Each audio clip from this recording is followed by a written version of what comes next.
I got a discount for you. We're talking Xbox Live, loads of gaming discounts. All you have to do is go to my description, copy my code from the description, paste my code. Woof, it's gaming time. Righto, Telly champs, and I do apologise if there's any noise in the background. I cannot control it on my way. And by the way, I will leave a link in the description to the bushfire appeal in Australia, where lots of homes and lives have been lost in this devastating bushfires. I'll leave a link in the description. Please donate if you can. Anyway, let's get on to CES and let's cover what Lenovo have. And as you can see here, we got loads of products from, all-in-ones to monitors, keyboards, even desktops. But I want to cover the two main things that I like, the ThinkPad X1 Carbon 8th generation and the ThinkPad X1 Yoga Gen 5. I might also make a video about these Lenovo Yoga Creator and the Idea Creator. Leave a like if you want me to cover those as well, because they're very interesting products. But let's get on to the main show, the ThinkPads, the X1s.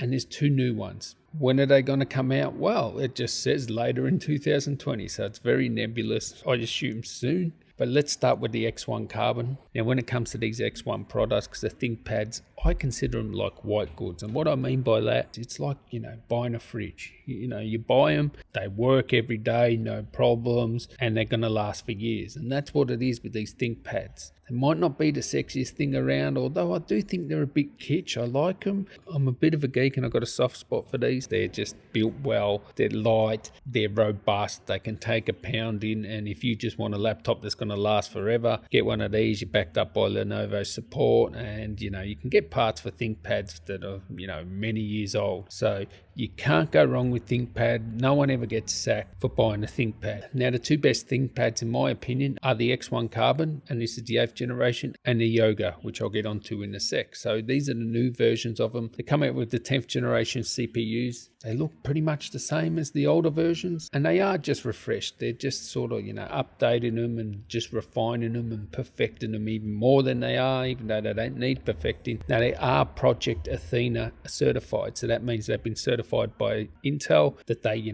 wake up straight away. They're just like using your mobile phone. You open them, you close them, they instant resume. The battery life will last for a long time. They just do what you do, and they'll do it all day. Now, of course, ThinkPads are always security focused. So in some ways it's great that they're refining it, but in other ways it's like, they haven't, gone to the next level like, say, XPS have gone with the XPS 13. But they're sort of like a safe upgrade. They haven't, tried to do anything out of the box, innovative and stuff like that. Say like the XPS 13, how they've gone to a 16:10 display. They've gone to Ice Lake CPUs, which I'll get into in a sec. They're using Comet Lake with this. But of course, you get all the security features that you'd expect with Lenovo, the highest grade biometric. This is why enterprise buy these things, because they're so secure. And being focused for that sort of market, you would expect you'll be able to do conference calls easy with this thing, and you can do direct calls from your laptops. And of course, you've got built-in LTE if you want that as well as an option. Also has the best-in-class Dolby Vision displays, so they're serious about security. They're focused on things that enterprise would want. You also get Dolby Atmos speakers, so you should get a good experience with your speakers. Now, let's get into the specs. And what we have here is, I think they sort of pulled the wrong rein here. I think they should have went to Ice Lake CPUs.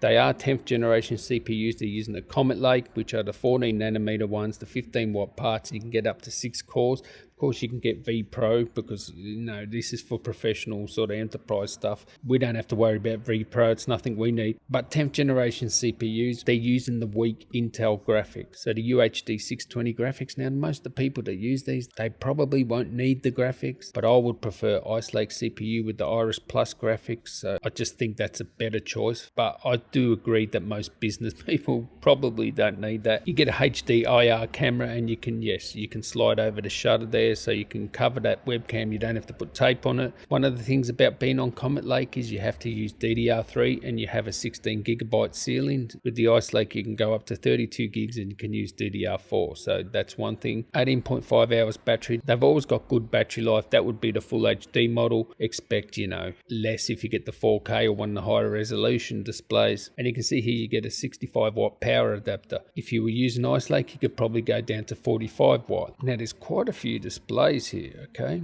You can get touch displays and non-touch, 14-inch Full HD, 14 nit. The first two displays will be the entry-level ones. They'll be Full HD and they're 400 nits, and you can get a touch version or non-touch. You can get this one here, which I think is a new one. It's a 14-inch Full HD IPS Privacy Guard Touch AG 500 nit panel. So it is Full HD, but you won't be able to see it from the sides and stuff. You also have a QHD 300 nit, which I probably wouldn't get now because, you know, that's getting a bit long in the tooth and it's not that bright. And then you get the killer display, which is that 14-inch HDR 400, 500 nits, 10-bit. Yeah, that thing is serious. That is an amazing display. They're all 14-inch, of course, so you know they're bigger than the 13-inch. I wish they was 16 by 10, but these are refresh of sort of current laptops, so you know they're not going to go 16 by 10. But that's why I like the XPS 13 so much. The new one, 16 by 10, Ice Lake CPUs, good graphics. And one of the other things too is, I'll go over here,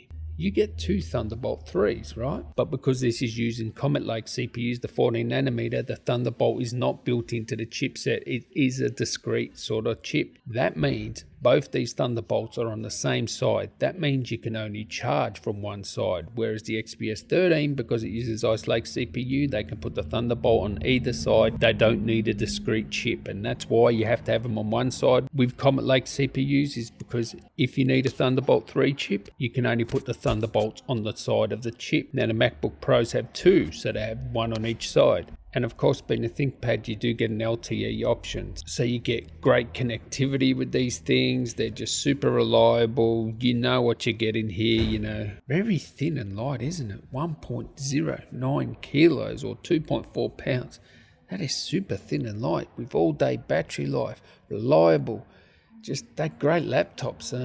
Don't know if I'll get this over the XPS 13 though, just because of those things I've mentioned before. And of course we have the ThinkPad Yoga, which is basically the same thing, but it's a 2-in-1. It is a little bit heavier because it is a 2-in-1, but it's basically all the same features other than, you know, you don't get V Pro, which is an enterprise thing. You have the same sort of ports there. You do get the option of LTE with the Yoga, and if you have a look at the weight, it is 1.35 kilos or 2.99 pounds. Now the thing about this is the Yoga is it's got a metal build. It's got a premium metal build now. Now I do like a premium metal build, but I think with ThinkPads, I don't want them to be that premium metal build. I want them to use that sort of carbon fiber or Kevlar or whatever they use in there. I want a ThinkPad to be black. It just looks weird to me having a metal build sort of ThinkPad. And also there are some different screen options with this, or say lack of screen options compared to the X1 Carbon. But you don't get the full HD with non-touch, of course, because, you know,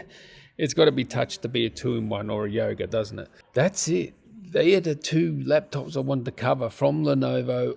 I had an X1 Yoga, 3rd generation. I loved that thing. My wife didn't like it. She said, basically, I'll be embarrassed to use it because she didn't like the look of it. So, you know, that's just the thing, right? I like the look of ThinkPads. She doesn't like them. Some people won't like them. I just like how reliable ThinkPads are. They're just great laptops. They go forever and you can always get backed up with parts, and good support, I would say, with Lenovo. So let me know if you want me to do a video about the Yoga Creator and the IdeaPad Creator 5. I'll actually have a look into those. They look quite good as well. But anyway, CES coverage. I'll catch you in the next one. Tally ho.